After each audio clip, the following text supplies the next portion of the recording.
through faith. It is like a tool that sometimes will make you like a fool. Magmumukha lang fool sa mga taong hindi naniniwala. Pero malaki ang magiging epekto nito sa iyong buhay. So how faith works? Paano ito nagtatrabaho? Faith makes you unafraid. Bakit? Kasi tutulungan tayo nito na ma-overcome yung dalawang destructive forces sa buhay ng isang tao sa paligid natin na sapat ito para patayin yung pangarap, patayin mga kapatid yung ating hinaharap, pahintuin tayo dahil sa ating mga pinagdadaanan sa buhay. Pero dito, patitibayin tayo ng pananampalatayang ito. Bibigyan niya tayo ng tapang against fleeting pleasure. Yung mga panandalian na kasiyahan na kung saan kung mapagtatagumpayan sana natin, magkakaroon ito ng pangmatagalan na tagumpay. Napaka-importante mga kapatid ng pag-i-endure muna. Kaya nga lagi natin sinasabi, endure now, enjoy later. Endurance ito instead of enjoying.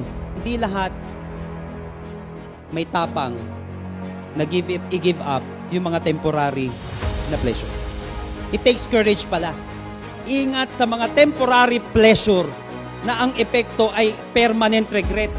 Kung gusto mong magkaroon ng right sa buhay, kailangan may left ka. May mga bagay na gusto ni Lord na manatili.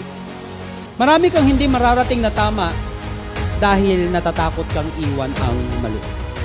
Marami kang hindi mararating dahil sa takot. Marami kang hindi mapagtatagumpayan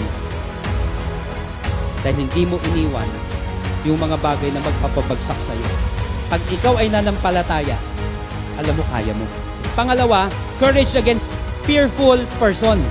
So may mga bagay na nakakatakot sa ating buhay na kapag hindi mo yun na-overcome, kakainin ka na lang nun. Fear can limit you. Marami kang hindi magagawa because of fear.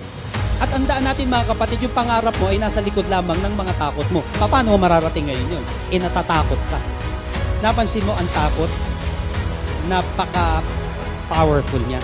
Kaya minsan kinakain tayo ng takot kasi nga may mga bagay na kumakain din sa atin. May mga maling pinaniniwalaan tayo.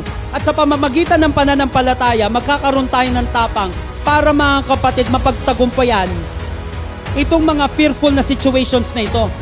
At alam mo ba kapatid, na galit ang kaaway?